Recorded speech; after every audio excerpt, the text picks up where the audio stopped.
selesai. Baiklah, terima kasih kepada Halim. Ada yang tahu materi kita hari ini apa? Tidak. Kita akan membahas teks eksplanasi. Ada yang tahu teks eksplanasi itu apa? Tidak. Baiklah anak-anak, teks eksplanasi itu adalah Hai.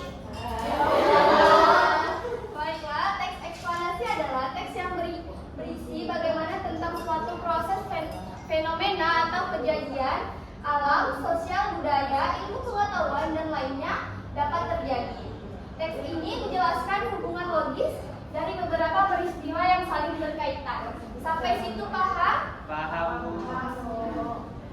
Tujuan dari teks eksplanasi ini bagaimana kita dapat memahami ilmiah pada pembaca, yaitu menjelaskan proses terjadinya fenomena alam secara logis dan mengembangkan kemampuan berpikir kritis terhadap fenomena di sekitar kita. Teks eksplanasi ini bergantung pada fakta yang terjadi di sekeliling kita. Struktur teks eksplanasi ada pernyataan umum mengenai topik atau fenomena alam, yaitu berisi bagaimana latar belakang yang terjadi pada fenomena alam tersebut. Yang kedua adalah deretan penjelasan, yaitu proses sebab akibat secara urut dan logis. Yang ketiga ada interpretasi atau kesimpulan atau pendapat si penulis. Ciri-ciri kebahasaan dalam teks eksplanasi itu ada fokus pada hal umum bukan individu, menggunakan istilah ilmiah, banyak memakai kata kerja atau material atau relasional, menggunakan konjungsi sebab akibat, dan yang terakhir menggunakan kalimat pasif. Yang boleh silakan. Mau kemana? Berdua? Baiklah, jangan lama ya. Nah, tadi Ibu udah membacakan apa itu teks eksplanasi. Siapa yang dapat menyimpulkannya secara singkat aja? Boleh. Saya Bu. Baiklah, Aca, silakan. Jadi teks eksplanasi itu teks yang menjelaskan suatu peristiwa atau fenomena alam yang bersifat fakta. Ya, berarti teks eksplanasi ini yaitu fenomena yang terjadi akibat hal-hal yang terjadi di sekitar kita dari fakta, bukan yang dikarang-karangkan. Benar nggak sih? Baiklah, itu saja materi kita pada kali ini. Tugasnya untuk minggu depan Ananda membuat teks eksplanasi ya. Minggu depan akan Ibu cek kembali. Siap. Minggu depan tentang apa teksnya Bu? Eksplanasi. Berarti bebasnya gimana? Bebas tentang fenomena alam atau budaya, terserah. Pokoknya Materi gitu ya. iya. Udah mengerti anak-anak? Berapa kata Bu? Singkat aja boleh? Singkat saja. Iya, singkat saja. Iya. Udah paham Anda semua? Belum. Gimana Jija? Berarti tadi Jija tidak melihat Ibu. Udah paham? Baiklah. Gimana juga Nah, kalau gitu kita sudahi ya pertemuan ini. Ibu akan ada rapat di kantor. Ya, nggak apa-apa kan Anda? Iya, terserah mau Ananda mau ngapain ya. Ibu mau pergi rapat dulu. Assalamualaikum. Waalaikumsalam.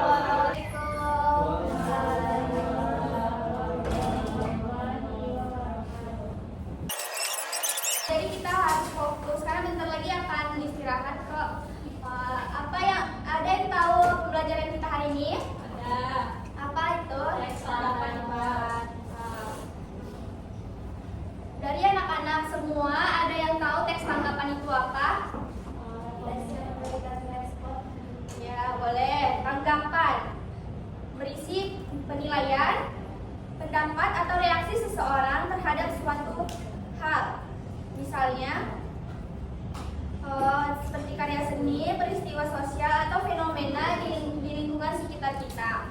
Nah, Ada fungsi teks tanggapan yaitu memberikan penilaian atau pendapat terhadap suatu hal serta mendorong pembaca untuk menyikapi sesuatu secara kritis dan objektif.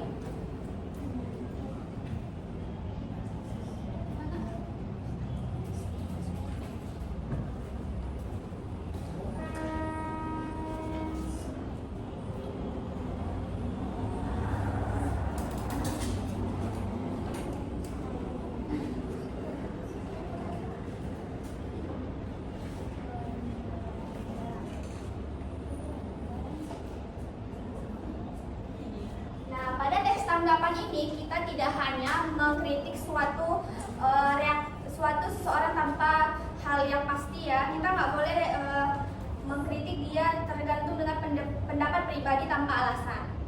Nah, selanjutnya ada pun struktur teks tanggapan yaitu evaluasi, deskripsi teks, dan penegasan ulang. Bisa dibacakan Lara?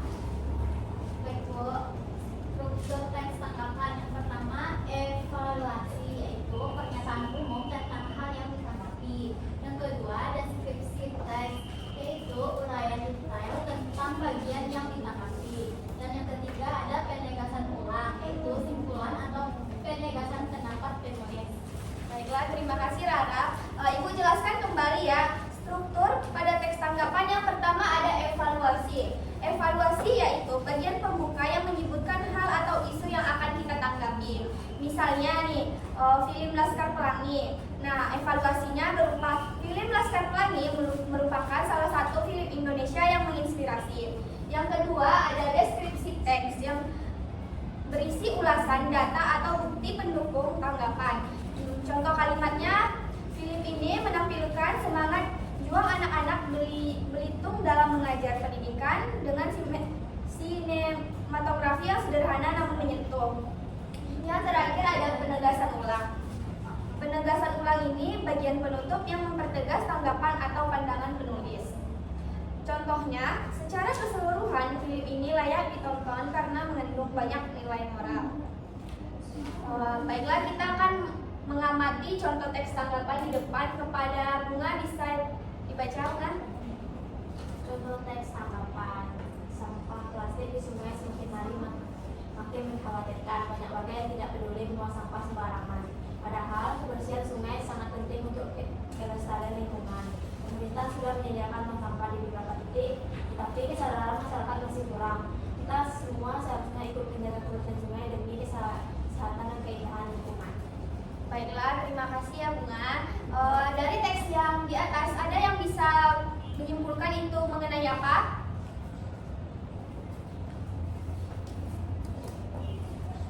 Ada nggak? Masa kalian nggak tahu itu mengenai apa? Kebersihan, Sampah, mengenai sampah. Nah, evaluasinya ada sampah plastik di sungai semakin hari semakin mengkhawatirkan. Argumentasinya, banyak warga yang tidak peduli membuang sampah. Penegasan ulangnya, kita semua seharusnya ikut menjaga kebersihan sungai demi kesehatan dan keindahan lingkungan. Baiklah anak-anak, segitu aja ya materi pada pertemuan kali ini. Ada yang ingin ditanyakan? Yang kurang jelas? Ada nggak? Tidak ada? Tidak ada. Baiklah. Nggak ada tugas. Yeay. Baiklah, kesimpulannya bisa dibacakan Rosa? Kesimpulannya adalah teks tanggapan merupakan teks yang berisi penilaian berupa kritik atau pujian terhadap sesuatu dengan alasan yang jelas atau logis, untuk evaluasi, deskripsi, penegasan ulang, dan berfungsi untuk memberikan pandangan yang objektif terhadap suatu peristiwa tersebut.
reaksi tokoh lain.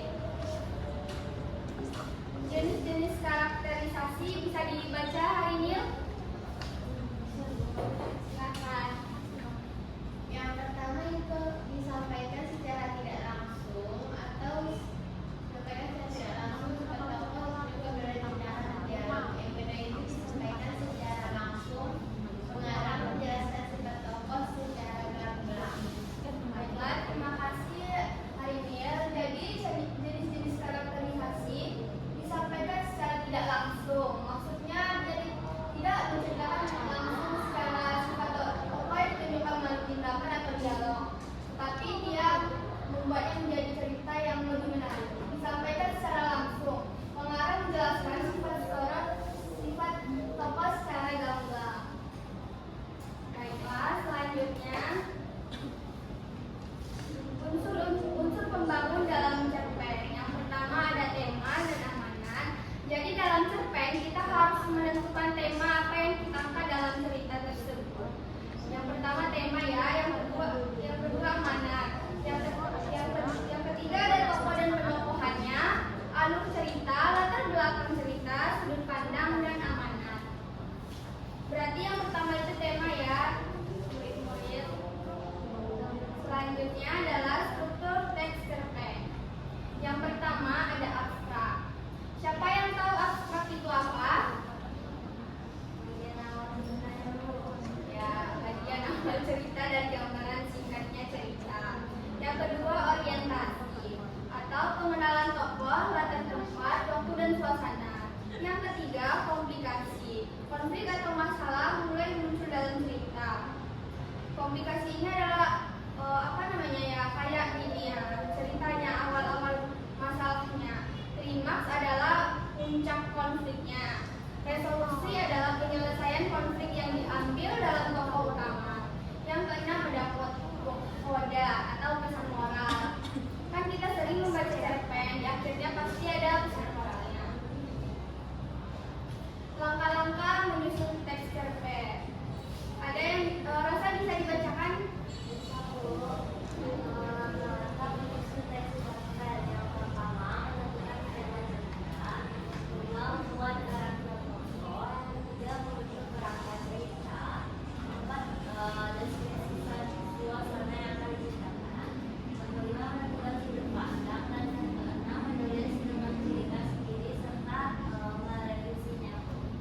Baiklah Rosa, jadi langkah-langkahnya itu menentukan tema apa yang akan kita angkat. Misalnya tema realistis yang terjadi di dalam desa, ataukah yang tentang ada apa yang terjadi yang nyata, itu boleh.